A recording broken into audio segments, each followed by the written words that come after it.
శక్తికి ప్రతిరూపమైన అమ్మవారి రూపాలు అనేకం. అలా ఆ తల్లి కొలువైన పరమ పవిత్ర దివ్యధామాలు అష్టాదశ శక్తిపీఠాలు. ఆ శక్తిపీఠాల్లో 4 మన తెలుగు రాష్ట్రాల్లో ఉండటం మన తెలుగువారు చేసుకున్న అదృష్టం. ఒకటి తెలంగాణలోని అలంపూర్లోని జోగులాంబ శక్తిపీఠం, 2 శ్రీశైల క్షేత్రంలోని భ్రమరాంబికా శక్తిపీఠం, 3 పిఠాపురంలోని పురుహూతికా శక్తిపీఠం, 4 ద్రాక్షారామంలోని మాణిక్యాంబ శక్తిపీఠం. ఈ 3 ఆంధ్రప్రదేశ్లో ఉన్నాయి. మహామహిమాన్వితమైన ఆ శక్తిపీఠాల్లో ఒకటి తెలంగాణలోని మహబూబ్ నగర్ జిల్లాలోని అలంపూర్ జోగులాంబాదేవి.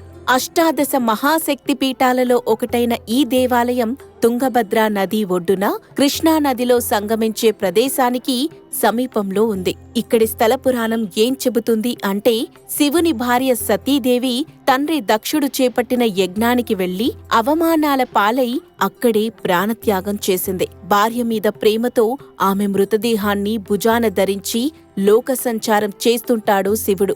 అదే సమయంలో శివవరప్రసాదంతో మృత్యువుని జయించానన్న అహంకారంతో తారకాసురుడు అనే రాక్షసుడు ముల్లోకాలని పట్టి పీడిస్తుంటాడు. శివవీర్య సముద్భవంతో జన్మించి కన్యకల పాలచేత పెంచబడ్డ వాడి వల్ల తప్ప మరెవరి చేతిలోనూ మరణం సంభవించదన్న వరం తారకాసురుడిది. ఇటు చూస్తే సతి వియోగంతో శివుడు అనంత బాధలో ఉంటాడు. పార్వతీదేవిని శివుడు పెళ్లాడితే వారికి పుట్టబోయే కుమారస్వామి వల్లే తారకాసురుడు చనిపోతాడని దేవతలకు తెలియటంతో వారు శివుడిని అందుకు ఒప్పిస్తారు. కాని మొదటి వివాహబంధం నుంచి శివుడు విముక్తి కావలసి ఉంటుందని పరాశక్తి చెబుతుంది. దీంతో విష్ణుమూర్తి తన విష్ణు చక్రంతో సతీదేవి మృతదేహాన్ని ఖండిస్తాడు. మొత్తం 18 భాగాలుగా విడిపోయిన శరీరం ఒక్కో ప్రదేశంలో పడుతుంది. అవే అష్టాదశ శక్తిపీఠాలు. వాటిలో ఊర్ధ్వదంతం పడిన చోటే అలంపూర్ జోగులాంబాదేవి. ఇక్కడే అమ్మవారు జోగులాంబగా అవతరించారు. పరమ పావనమైన అలంపూర్ క్షేత్రంలో జోగులాంబ అమ్మవారు పీఠాసన రూపంలో మహా తేజోవంతమై దర్శనమిస్తారు. కేశాలు గాలిలో తేలుతున్నట్లుగా ఉండి వాటిలో బల్లి, తేలు, గబ్బిలం, కపాలం వంటివి కనిపిస్తాయి. ఎవరి ఇంట్లో అయినా జీవకళ తగ్గితే అక్కడ బల్లుల సంఖ్య పెరుగుతుందని, ఆ కళ మరింత క్షీణిస్తే అక్కడికి తేలు చేరుతాయని దీని సారాంశం. ఆ తర్వాతి దశ అక్కడికి గబ్బిలాలు చేరటం. ఆ జీవకళ మరింత క్షీణిస్తే ఆ ఇంట్లో మరణం సంభవిస్తుందని చెప్పడానికి అమ్మవారి తలలో ఉన్న కపాలం ఓ ఉదాహరణ. ఇంట్లో జరిగే శుభ అశుభాలకి అమ్మవారి ప్రతిరూపం అని అర్థం. అందుకే జోగులాంబ అమ్మవారిని గృహచండీగా పేర్కొనటం అనాదిగా వస్తోంది. వాస్తుదోష నివారణలకు కూడా అమ్మవారిని మొక్కితే త్వరితగతిన ఫలితం లభిస్తుందని భక్తుల నమ్మకం. అలంపూర్ జోగులాంబ ఆలయ దర్శనం భక్తులకు మరపురాని ఆధ్యాత్మిక అనుభూతిని మిగుల్చుతుంది. ఆలయ పురాతన నిర్మాణ శైలి భక్తులను కట్టిపడేస్తుంది. క్రీస్తు శకం 6వ శతాబ్దంలో ఈ ఆలయాన్ని చాళుక్య రాజులు నిర్మించారు. అత్యద్భుతమైన గోపురాలు, వాటిపై ఉన్న శిల్పకళ, స్తంభాలు అప్పటి నిర్మాణ శైలికి సజీవ సాక్ష్యంగా ఉన్నాయి. 14వ శతాబ్దంలో బహమనీ సుల్తాన్ ఈ ఆలయంపై దాడి చేసి ధ్వంసం చేశారు. అయితే ఈ దాడిలో ఆలయం దెబ్బతిన్నా జోగులాంబ అమ్మవారిని, ఆమె శక్తి రూపాలైన చండీ, ముండీలని సమీపంలోని బాలబ్రహ్మేశ్వర స్వామి ఆలయంలో దాచిపెట్టారు. అప్పటి నుంచి 2005 వరకు అమ్మవారు ఇదే ఆలయంలో కొలువై పూజలు అందుకున్నారు. 2005లో కొత్త ఆలయాన్ని నిర్మించి అమ్మవారిని పునఃప్రతిష్ఠించారు. శక్తికి రూపమైన అమ్మవారు కొలువైన ఈ క్షేత్రంలో పూజలు, అభిషేకాలతో నిత్యం ఆధ్యాత్మికంగా కనిపిస్తోంది. రోజువారీ పూజలతో పాటు ఆ తల్లికి ప్రీతికరమైన మంగళ, శుక్రవారాల్లో ప్రత్యేక అభిషేకాలు జరుగుతాయి. కోరిన కోరికలు తీర్చే తల్లిగా ప్రసిద్ధమైన ఇక్కడి అమ్మవారిని దర్శించుకునేందుకు నిత్యం వందల సంఖ్యలో భక్తులు వస్తూ ఉంటారు. సంతాన సమస్యలు ఉన్నా, అనారోగ్య సమస్యలు ఉన్నవారి పాలిట జోగులాంబ ఆపద్బాంధవ పాత్ర పోషిస్తోంది. ఎంతో మంది ఆడవారు సంతానం లేక ఇబ్బందులు పడుతున్నవారు ఇక్కడికి వచ్చి అమ్మవారిని ఉదయాన్నే దర్శించుకుంటే ఖచ్చితంగా పిల్లలు పుడతారని ఒక నమ్మకం. మరి ఈ ఆలయాన్ని ఎలా చేరుకోవాలి అంటే, హైదరాబాద్ నుంచి కర్నూలుకి వెళ్లే బస్సులన్నీ అలంపూర్ మీదుగానే వెళతాయి. కర్నూలుకి కేవలం 12 కిలోమీటర్ల దూరంలోనే ఈ ఆలయం ఉంటుంది. రాష్ట్రంలోని అన్ని ప్రధాన పట్టణాల నుంచి కర్నూలుకు బస్సు సౌకర్యం ఉంది. ఈ ఆలయానికి సమీపంలోని railway station Kurnool railway station.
చిన్నదాన్ని తిరిగి వెళ్దాంలో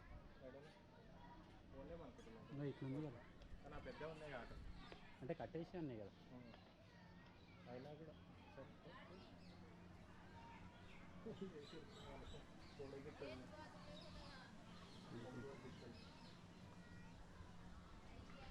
ఓకే ఇది ఓకేనా ఉందా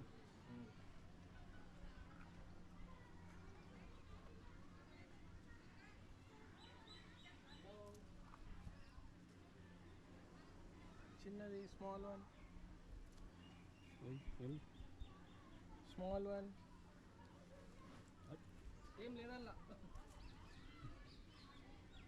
అట్లా అంటేనే కొడుస్తాయి అట్లా అనొద్దు వాటికి షాకింగ్ ఏమన్నవే చిన్నవి పెద్ద అయితే కొడుస్తాయి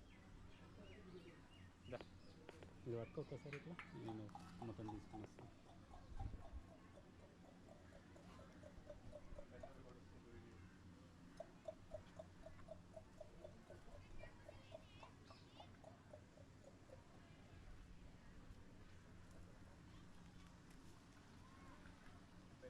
అక్కడ ఓకే అది నిన్నే కొడుతుంది దాని పిల్లనే కొడుతుంది ఇది కూడా ట్రై చేస్తున్నాడు